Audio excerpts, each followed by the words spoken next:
Fiber, napakaganda niyan para sa radial bowel movement, para makontrol yung high blood bumaba.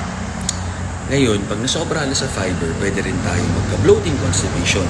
So, hanapin mo yung fiber dose na bagay sa'yo. Mula dun sa recommended dose, tignan mo kung sakto na yun o bawas ng konti o dagdag na kaunti. Kasi for general consumption yun.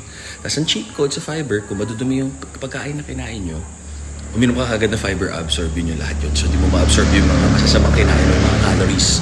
Ngayon naman, kung healthy yung kinain mo, magbigay ka ng pagitan na at least 2 hours para yung fiber, hindi niya ma-absorb yung ibang nutrients ng healthy food na kinain mo.